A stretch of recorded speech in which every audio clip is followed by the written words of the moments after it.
Ahí está, grabando. Vámonos con nuestra presentación.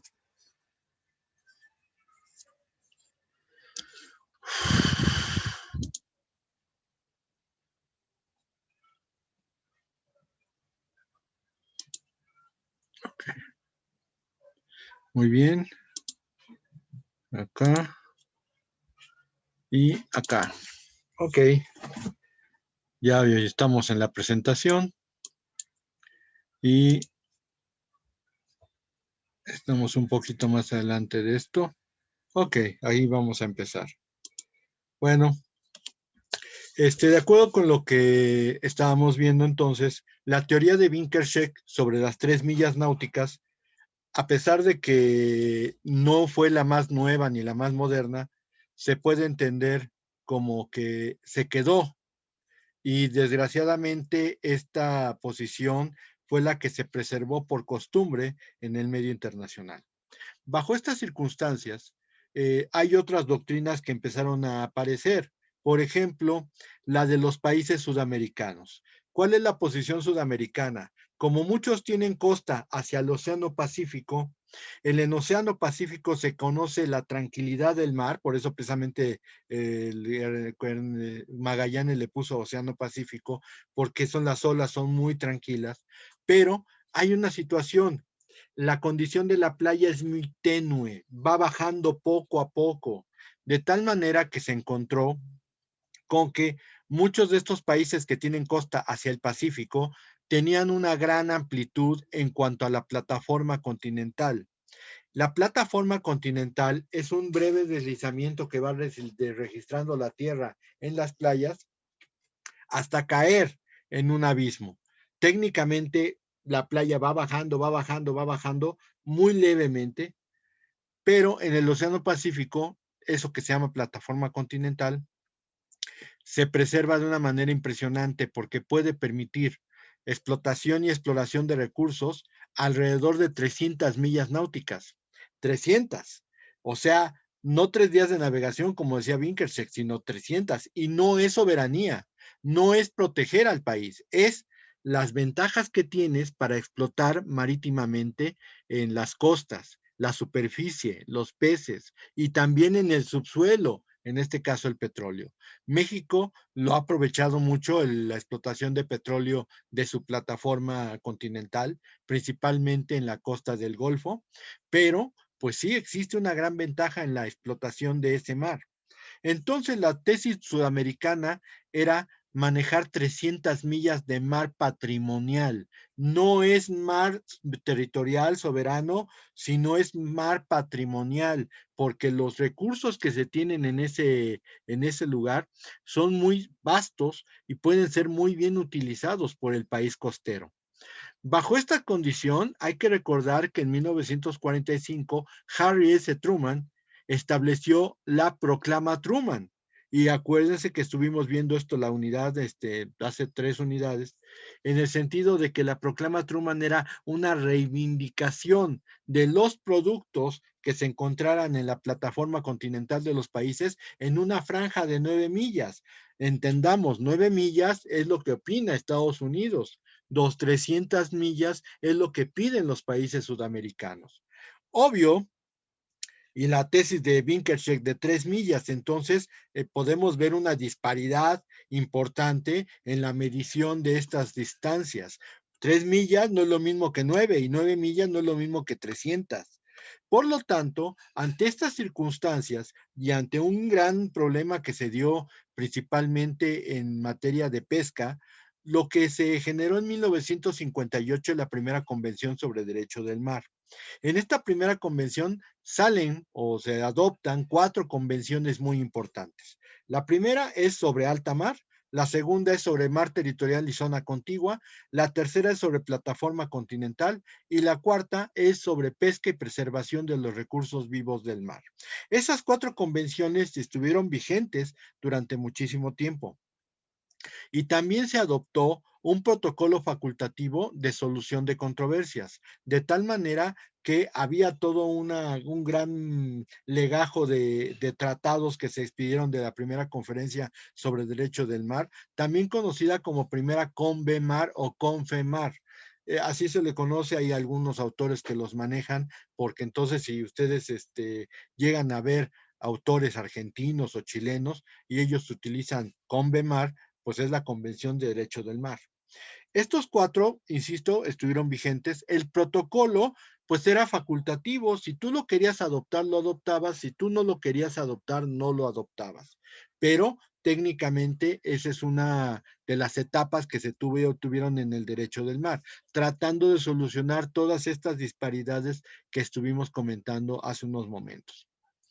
El problema fue que quedaron temas pendientes, como que no estaba muy claro cuál era la delimitación del mar territorial.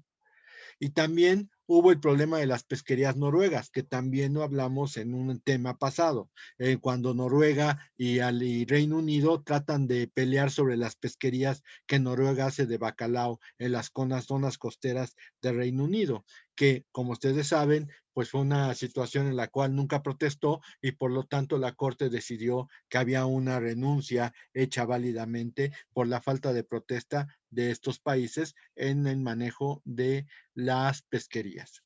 Bueno, como existieron estos problemas, se celebró una segunda CONVEMAR o una segunda conferencia sobre el derecho del mar, convención sobre el derecho del mar.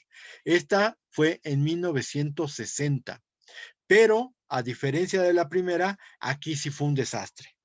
Un desastre terrible, nadie se puso de acuerdo, no quisieron adoptar convenciones y fue un fracaso.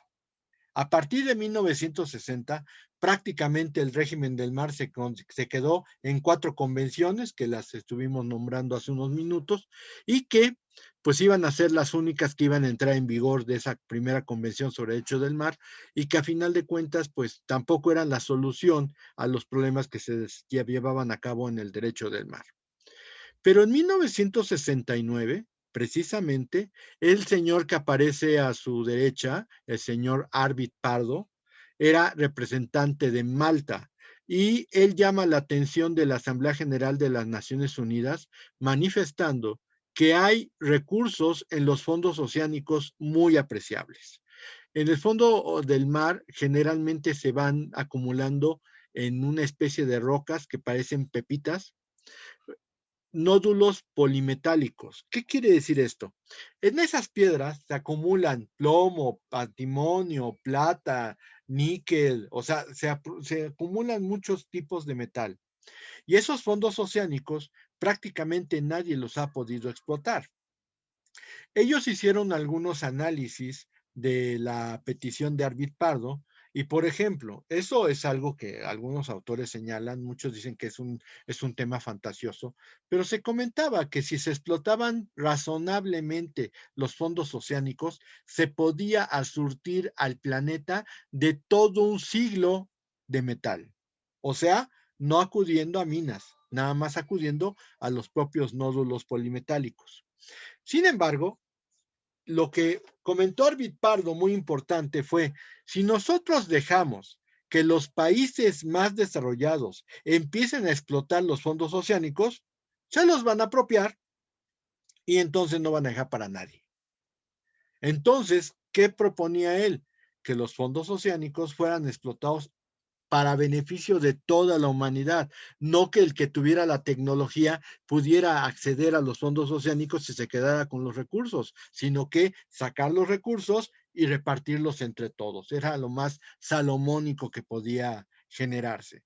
Y entonces, ya en 1973, empezaron las convenciones sobre derecho de los fondos oceánicos, pero pues ya la ONU dijo, bueno, si también hay problemas en otras ramas del derecho del mar, pues vamos a darle una repasadita al derecho del mar. Y entonces, en 1973, se declaró la tercera CONVEMAR o la tercera conferencia sobre derecho del mar. 1958, 4 convenciones. 1960, fracaso. 1973, empieza la tercera CONVEMAR. La tercera CONVEMAR tuvo 11 periodos de sesiones, 11 periodos de sesiones que iban de Nueva York a Ginebra, de Ginebra a Nueva York, de Nueva York a Ginebra, de Ginebra a Nueva York, y así se iban hasta que duraron hasta el 10 de diciembre de 1982. Ayer prácticamente se celebraba el día del Tratado de Montego Bay. Se llevó a cabo la firma en Montego Bay, Jamaica, y por eso se le conoció como el Convenio de Montego Bay. Ahí se llevaron a cabo la firma del tratado.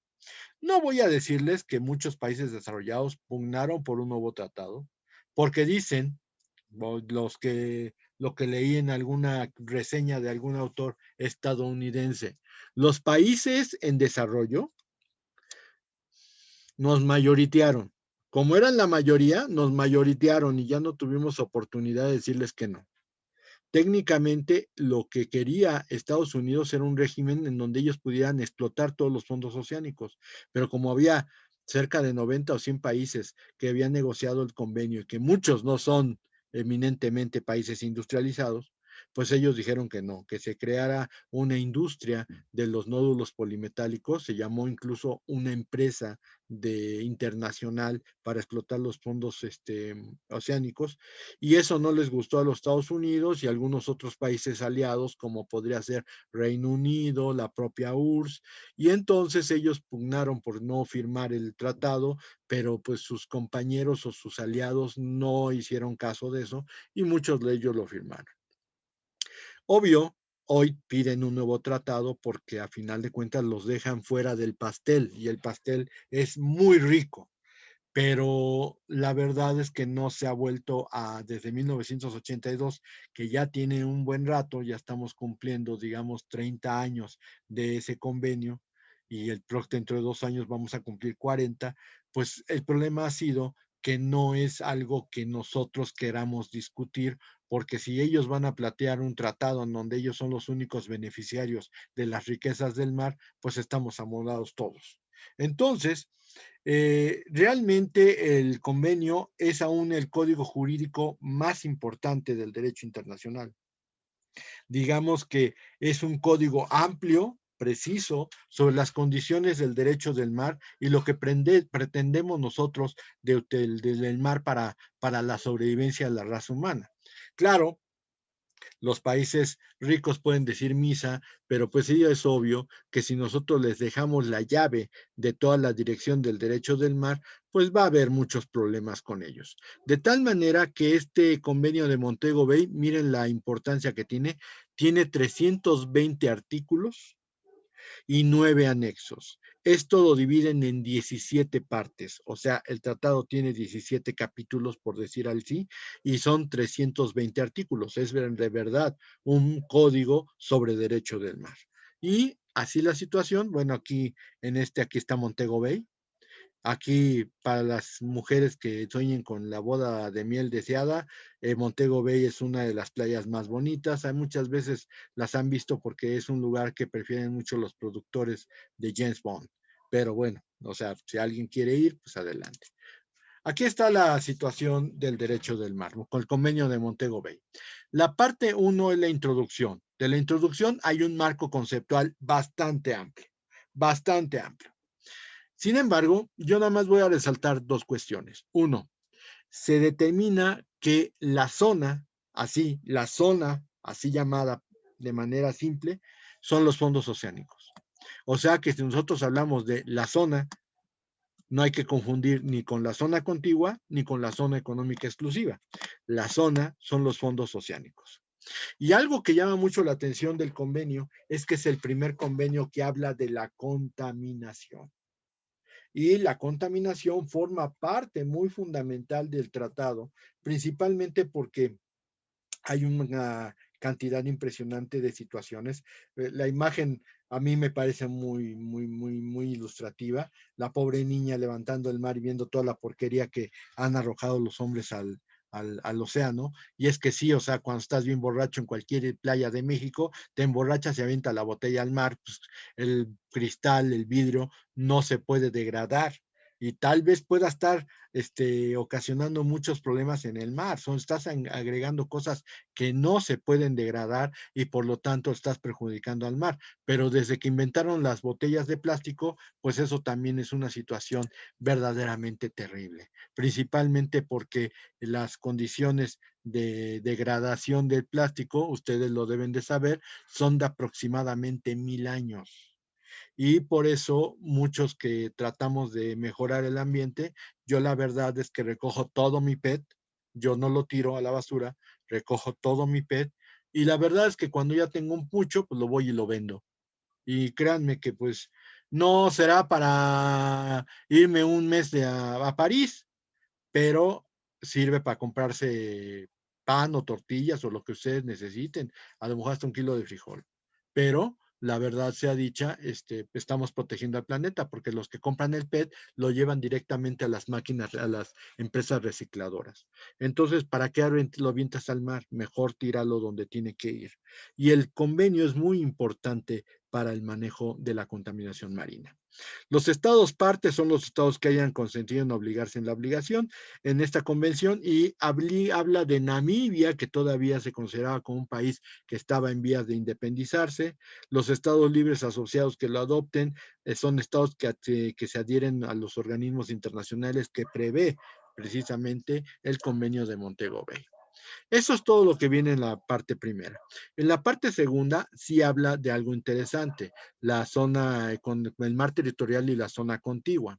El mar territorial van a ser una franja de 12 millas náuticas a partir de las líneas donde empieza la playa. Las líneas de baja mar se llaman. Entonces, las líneas de baja mar son donde van a estar perdón, los rayonaderos, pero alguien los rayoneó, ya no pude quitarle las rayas. Entonces, por eso está ahí. Pero bueno, a final de cuentas, el punto más importante de todo esto es que el mar territorial es una franja de 12 millas náuticas en donde el Estado va a ejercer soberanía. Eso lo hablamos en algún momento cuando hablamos del territorio de un Estado. Las 12 millas que están pegadas a la costa a partir de la línea de playa son mar territorial y ahí el Estado ejerce soberanía plena. Ahí es parte del territorio.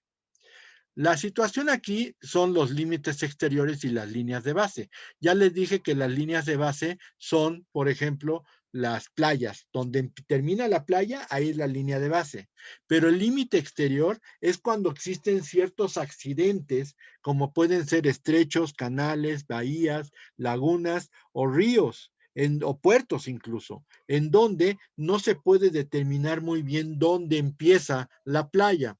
Y entonces lo que hace el convenio de Montego Bay es que estas líneas de límite exterior se van a manejar de una manera muy interesante. Por ejemplo, perdón, esta, no sé si vean el cursor.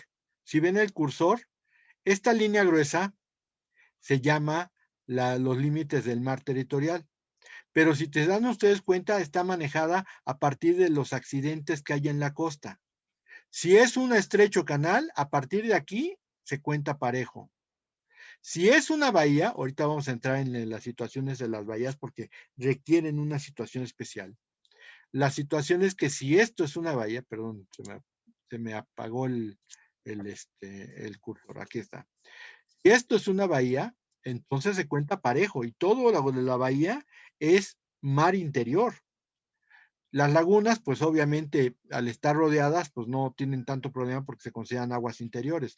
Pero, por ejemplo, si esta es una delta de un río, aquí este es el límite exterior y se traza el mar territorial así. Si este es un puerto, acuérdense que hay dársenas o canales exclusivos para el atracamiento de buques. Existen construcciones ahí. Entonces, como existen construcciones, técnicamente el límite exterior se tiene que manejar con base en las construcciones que tiene el puerto.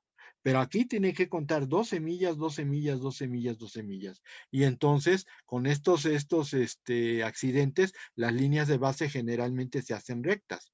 Pero aquí vienen situaciones específicas. Para que una bahía pueda considerarse bahía, bueno, me voy a regresar tantito. Esta boca debe de tener 12 millas y se debe trazar un semicírculo. De tal manera que si la zona rebasa el semicírculo de la bahía, todo esto es agua interior y por lo tanto la línea de base se va a manejar aquí, en la boca de la bahía, aquí, y por eso se cierra. Pero si por alguna razón el semicírculo no sobrepasa la zona de agua, entonces no es una bahía, es una simple escotadura. Y por lo tanto, la línea de base de mar territorial tiene que tomar la escotadura correspondiente. No sé si me captan la idea. O sea, si esto no rebasa las 12 millas, no se puede plantear la línea recta, sino que tendrías que manejar que si no rebasa es una simple escotadura, es como si tuviera una curvita aquí y le tendríamos que hacer al límite exterior una curva para formarla de acuerdo a la bahía, que no es bahía, sino una escotadura en la costa. Acapulco no es bahía. Ay, pero es que sí es bahía porque encierra un poco de agua. No es bahía por lo extendida que es. No cierra el semicírculo de las 12 millas. Entonces, ¿qué pasa? En Acapulco se tiene que hacer la línea de base con una curva similar a la costa en donde está Acapulco. ¿Sí me captan la idea o no? ¿Así me captan la idea? Ok. Bueno, esa es la situación. Pero si es una bahía, sí se puede cerrar. Aquí la situación es que hay unas bahías que no permiten esto. Por ejemplo, aquí tenemos una que es muy conocida, la bahía de Baja California. Esta es una bahía, pero aquí la anchura tal vez no llegue a las 12 millas náuticas. Tal vez de agua sí rebasaría, pero aquí a lo mejor no se lleva las 12 millas náuticas y por lo tanto no tendrá que haber una bahía. Sin embargo, cuando caemos en eso, tenemos que entender que puede haber bahías históricas. ¿Qué son las bahías históricas? Las bahías históricas son aquellas en las cuales los estados ejercen un dominio desde mucho tiempo atrás. Técnicamente, el dominio que manejan es que todo este territorio desde tiempo inmemorial ya es parte de México. Por lo tanto, toda esta agua debería ser considerada como mar nacional, o sea, como mar interior. Aquí la situación entonces es, si nosotros estamos hablando de que estas bahías históricas no son típicamente bahías porque a lo mejor no cumplen con los requisitos, aquí los requisitos es 24 millas a la boca de la escotadura y si rebasa el agua, entonces todo va a ser parte de la bahía y por lo tanto se hace línea recta. Pero aquí, en este caso específico de Baja California, a lo mejor la entrada no permite las 24 millas, pero todo el agua debería de ser interna porque es un mar desde mucho tiempo atrás. Por eso se llamaba Mar de Cortés, porque Cortés todavía lo descubrió. ¿Y por qué se llaman las Californias? Ahí Cortés fue atacado por mujeres guerrero. Las Amazonas tienen otro sinónimo y son las Californias. Por eso le puso California a toda esa zona, por el nombre de las mujeres guerrero. Y entonces, ¿qué ha sucedido en esto? Pues obviamente sí ha existido un tiempo inmemorial. Estados Unidos tiene con México un tratado sobre que le da permiso para transitar por el Golfo de Baja California. ¿Quién te va a dar permiso si no es el dueño? ¿Sí se entiende eso? O sea, ¿cómo te podría ya dar permiso en un tratado si yo no soy el dueño? Pues es obvio que sí soy el dueño. Y por lo tanto, en esa perspectiva, entonces el Golfo de California es uno de las bahías históricas que que se deberían de ser nombradas. Pero ahorita vamos a entrar en ese punto, ahorita que empecemos la segunda sesión. Entonces, voy a